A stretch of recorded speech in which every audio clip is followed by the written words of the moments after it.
Di dalam lingkup 1 hektar. Kalau areal ini 4 kilo 2 kilo. Oh, 4 kilo 2 kilo. Titik-titik di situs Ombak Songo, situs Sitinggil, situs Gunung Klincing, situs Kaputren, situs Gunung Jadah, situs Balai Kambang.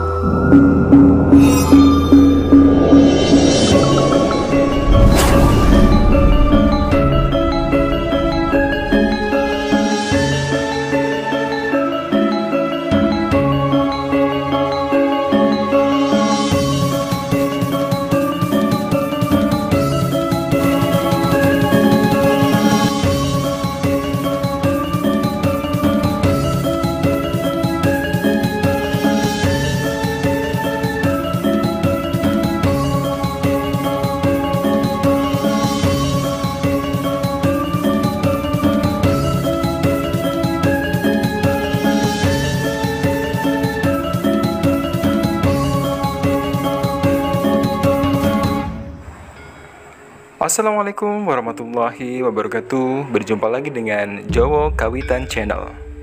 Kali ini kita berada di daerah kawasan Temborjo, Muncar, Banyuwangi. Kecamatan Muncar, Banyuwangi memiliki banyak situs sejarah diyakini berkaitan erat dengan kerajaan Blambangan.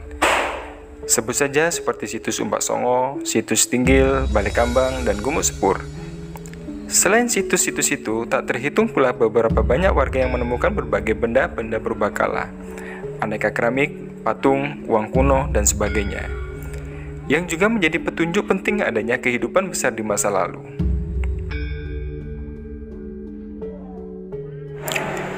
Situs Ombak Songo merupakan salah satu situs yang masih meninggalkan jejak fisik lebih utuh ketimbang situs lainnya. Situs Gumuk Sepur misalnya, yang kini hanya menyisikan bukit memanjang akibat sudah beralih fungsi menjadi lahan pertanian. Situs ini diyakini sebagai benteng raksasa yang mengelilingi keraton Blambangan. Situs Ombak Songo terdiri dari puluhan batu-batu besar yang tertata rapi membentuk persegi. Dari batu itu ada yang berlubang di tengahnya, juga ada yang pepat. Disebut Ombak Songo karena berasal dari kata umpak yang berarti penyangga, dari songgo berarti 9 bahasa Jawa, sehingga Ombak Songo bisa disebut umpak yang berjumlah 9 buah. Ombak Songo diambil setelah ditemukannya 9 batu dasar yang berlubang tepat di tengahnya. Lubang inilah yang digunakan untuk menancapkan tiang penyangga dari sebuah bangunan.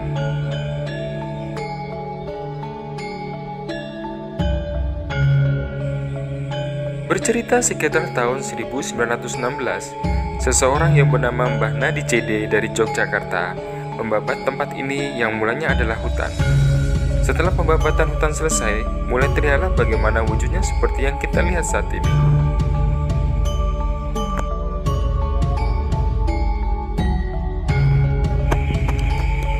Tahun 1928, datang seorang raja dari Solo Mangkubumi yang ke-9, yang mengungkapkan bahwa tempat yang ditemukan Mbah Nadi CD itu merupakan sisa-sisa kerajaan Blambangan. Mangkubumi yang ke-9 kemudian memberikan nama Ombak Songo. Ketika kerajaan Blambangan masih berjaya, situs seluas 30 x 20 meter ini diyakini berfungsi sebagai tempat untuk merundingkan segala sesuatu atau strategi perang yang akan digunakan untuk melawan kerajaan lain yang akan menyerang.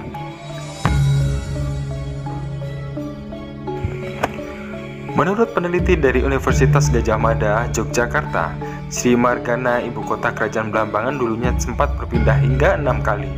Muncar menjadi ibu kota pemerintahan terakhir sebelum akhirnya dipindahkan ke kota Banyuwangi. Perpindahan ini akibat mewabahnya penyakit yang menyerang ibu kota Blambangan sebelumnya. Di Latang, Rogo Jampi, alasan lainnya Muncar dianggap strategis karena memiliki pelabuhan Pampang sebelum pelabuhan internasional yang ramai dikunjungi pedagang dari luar daerah. Namun karena akhirnya penyakit menular juga mewabah, ibu kota Blambangan yang saat itu dipimpin Mas Alit pindah ke kota Banyuwangi pada 21 September 1774.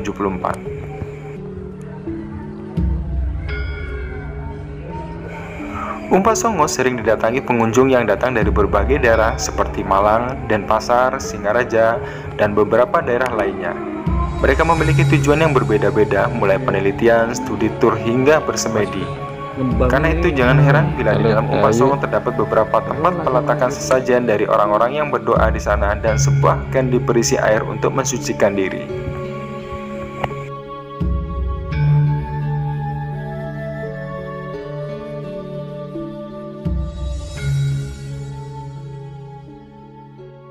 Sugeng Rahayu, Pak.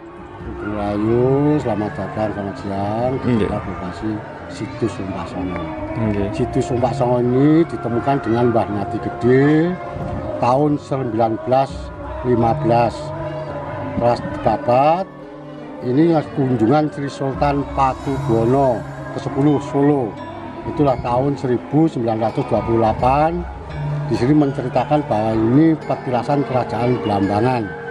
Berdiri tahun 700. Pertama yang menghuni di sini yang bernama Ciung Wanara. Lalu yang kedua itu Ciung Kebomarcuet. Yang ketiga Prabu Minajinggo. Yang keempat Siung Laut. Yang kelima Jodosuro. Untuk Belambangan tahun 1400. Maka dinamakan Umpak Songo ini sesuai dengan benda-benda yang ada. Ini disebut Umpak Songo. Umpak itu dulu bangunan penyanggatian. Disebut Balai Pasukan Agung atau Pendopo. Ini biasanya sing sering mriki, Pak. Biasanya Dari umum ya? Umum. Bahkan luar daerah. Ya berapa puluh tahun yang lalu ada dari mancanegara. Ini berarti bangunan yang di pinggir-pinggir ini baru ya, Pak? Ini reapan tahun 82. Oh, reapan tahun 82. Jadi lingkupnya kerajaan ini 1 hektar kurang lebih. Benar-benar terpencar. Sebagian ada yang di Sanggar Pamujan Musola itu. Itu tanah dilaporkan. Nah, ini benda dikumpulkan jadi satu. Terkecuali yang ini yang di atas 3 baris ini sudah ditemukan belum pernah digerakkan. Memang asli yang udah ini ya, Pak ya. Begini. Jadi Umpak Songo sendiri ini sebenarnya untuk apa, Pak? Biasanya, Pak? Untuk musyawarah. Oh, musyawarah. Jadi ini Balai Pasukan Agung. Musyawarah. Di dalam lingkup 1 hektar. Kalau areal ini 4 kilo 2 kilo. Oh, 4 kilo 2 kilo. Titik-titik di situs Umpak Songo, situs Siti Inggil, situs Gumuk Klinting, situs Kaputren, situs Gumuk Jadah, situs Balai Kambang. Berarti masih ruang lingkup dalam areal ini gitu. Berarti memang kerajaan Belambangan sendiri luas ya, Pak nggih. Luas. Tapi benda-benda yang masih ada dianggap yang ada di situs Umpak Songo. Untuk situs Umpak Songo ya. Di Siti Inggil tinggal beberapa. Nggih. Di Gumuk Klinting sudah tertutup tambak. Kaputren artanya sudah dihancurkan. Gumuk Jadah benda sudah dijual. Balai Kambang bendanya sudah tidak ada. Untuk keinginan jenengan, Pak, untuk kedepannya untuk nguri-nguri kebudayaan tentang tanah Jawi ini nopo, Pak? Jadi untuk ke depan saya generasi mohon cagar budaya ini harap dipelestarikan. Matur nuwun sangat Bapak. Kali Pak sinten? Pak Hartono. Nggih. Matur nuwun sangat atas informasi ini pun. Mugi-mugi sageta kebudayaan sing enten di Indonesia niki bisa dikembangkan dan dibudayakan. Matur nuwun sangat. Nggih. Kalau ada kurang lebih ini versi ya saya mohon. Nggih. Makasih banyak ya Pak Rahayu.